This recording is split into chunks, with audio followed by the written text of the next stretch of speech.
श्री स्वामी समर्थ. जर का आपण अशी साधी भाजी लहान मुलांसाठी केली असेल किंवा कोणाचं तोंड आलं असेल तर काही हरकत नाही. यात तुम्हाला जर अशी मसालेदार भाजी हवी असेल मसालेदार तर तुम्ही साईडला अशी फोडणी करू शकता. त्यामध्ये जिरं मोहरी,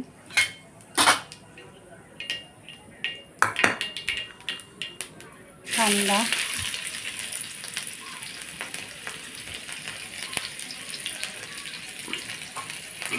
कांदा चांगला परतून घेऊन त्यात आपण टोमॅटो घालणार आहोत.